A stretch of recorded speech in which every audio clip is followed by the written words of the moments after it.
आज का जो हमारा टॉपिक है that is quantization of electric charge. तो क्वांटाइजेशन का मतलब क्या होता है हम समझते हैं इसके बारे में। इंपॉर्टेंट टॉपिक है हमारा। The quantization of electric charge is the property bye virtue of which the charge on a body is integral multiple of the basic unit of charge of an electron or proton represented by E। तो quantization का मतलब है किसी भी body के ऊपर जो charge वो पॉसिबल है, किसी भी बॉडी के ऊपर जो चार्ज पॉसिबल है वो हमेशा किस रूप में मिलेगा, हमारा इंटीग्रल रूप में। इंटीग्रल मींस इंटीजर के रूप में, इंटीजर के रूप में ही पॉसिबल है। और इंटीजर किसका मल्टीपल होगा, जो हमारी बेसिक यूनिट है। बेसिक यूनिट ऑफ चार्ज क्या होती है, हम कह सकते हैं basic unit of charge is electron और इट इज प्रोटॉन। कहने का मतलब है हमारे पास क्या है, कोई भी एक बॉडी है, मान लीजिए हमारे पास ये ए बॉडी है। ए बॉडी के ऊपर हमारा टोटल जो चार्ज होगा क्यू, तो चार्ज को हमने रिप्रेजेंट कर दिया बाय क्यू।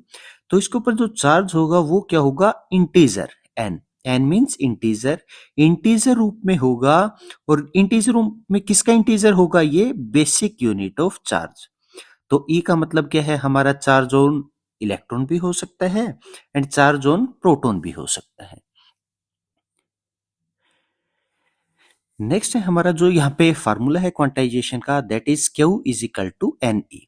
एन हमारा क्या है, किसी भी प्रकार का इंटीजर हो सकता है। It may be positive integer and it may be negative integer. ठीक है। Charge on an electron is taken as negative. अगर मान लीजिए हमारे बॉडी के ऊपर, किसी बॉडी के ऊपर जो हमारा चार्ज है वो किस कारण से है, ड्यू टू इलेक्ट्रॉन है, तो वहां पे हमारी जो एन की वैल्यू है वो कैसी ले लेंगे, हम नेगेटिव लेंगे। अगर हमारे पास क्या है, किसी बॉडी के ऊपर प्रोटॉन्स है, तो हम वहां पे क्या करेंगे, जो हमारा चार्ज होगा वो किस प्रकार का हो जाएगा, हम वहां पे पॉजिटिव चार्ज लेंगे। और जो हमारी ई की फंडामेंटल यूनिट है, हमें पता है किसी भी बॉडी के ऊपर अगर इलेक्ट्रॉन है और एक इलेक्ट्रॉन के ऊपर जो चार्ज है that is 1.6 into 10 raise to the power -19 coulomb. ठीक है। अब मान लेते हैं किसी ने कहा सर हमारे पास एक बॉडी है, ठीक है, उस बॉडी के ऊपर हमने एज्यूम कर लिया कि जो टोटल नंबर ऑफ इलेक्ट्रॉन है दैट इज n1। ठीक है, n1 क्या है, हमने यहां पे कह दिया इलेक्ट्रॉन है। और उसके ऊपर हमने एज्यूम कर लिया n2 नंबर ऑफ क्या है, इसके ऊपर प्रोटॉन है। तो अब हमें देखना है कि इस बॉडी के ऊपर टोटल चार्ज कितना होगा। अगर हमारे पास number of electron n1 greater than n2 है, तो बॉडी के ऊपर जो चार्ज होगा that is negative charge. If n2 is greater than n1, मतलब नंबर ऑफ प्रोटॉन ज्यादा है एज कंपेयर टू इलेक्ट्रॉन, तो इसके ऊपर जो चार्ज होगा दैट इज पॉजिटिव चार्ज।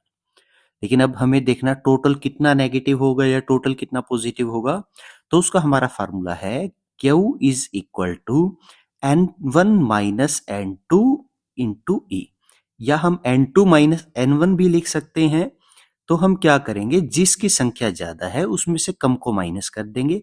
जैसे मान लीजिए हमारे पास क्या है, इलेक्ट्रॉन ज्यादा है तो ज्यादा में से कम माइनस करके तो हमारा जो भी चार्ज आ जाएगा। अगर मान लीजिए यहाँ पे हमारे पास, हमने एज्यूम कर लिया हमारे पास 5 इलेक्ट्रॉन है, ठीक है, इलेक्ट्रॉन ज्यादा है और 2 प्रोटॉन्स है, तो हम क्या करेंगे 5 minus 2 into e is equal to क्या गया हमारा क्यू। तो क्यू की वैल्यू कितनी आ गई 3 इंटू ई।